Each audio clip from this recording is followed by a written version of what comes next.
Овде нема. Очекував да има, ама нема.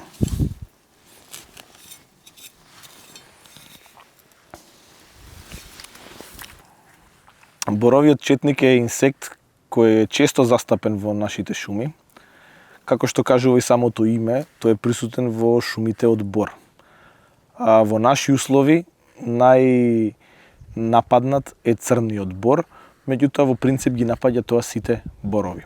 Инсектот е штетен кога е во стадиум на ларва, односно кога се гасениците.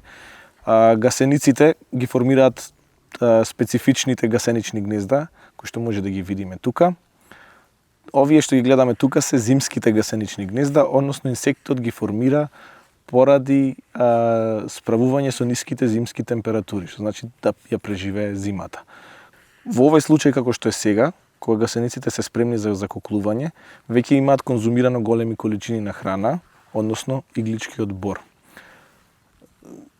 Штетата која што прави овој вид е многу кратна, односно со дефолиациите на боровите дрвја и со тоа и на цели шумски комплекси, пред се ја намалува виталноста на стеблата, потоа го намалува прирастот на тие стебла, што има големо економско значење, и трето, може да доведе во екстремни случаи и до целосно изумирање на стебла, а потоа и на шуми.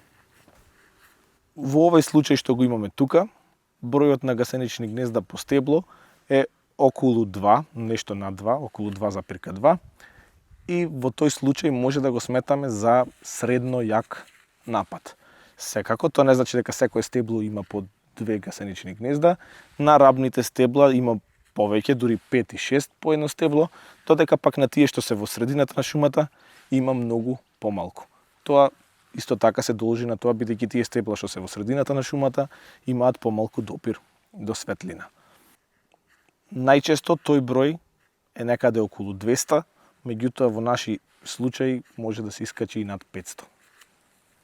Како што можеме и да видиме овде, најголемиот дел од изведените иглички на боровите стебла се на горната третина од стеблата или на оние места каде што има повеќе допир со сончевите зраци.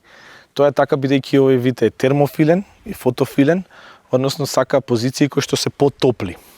Затоа секогаш ваквите места се позафатени и најчесто зафатените делови од шумата се на самите рабови или онаму каде што има голини во самата шума.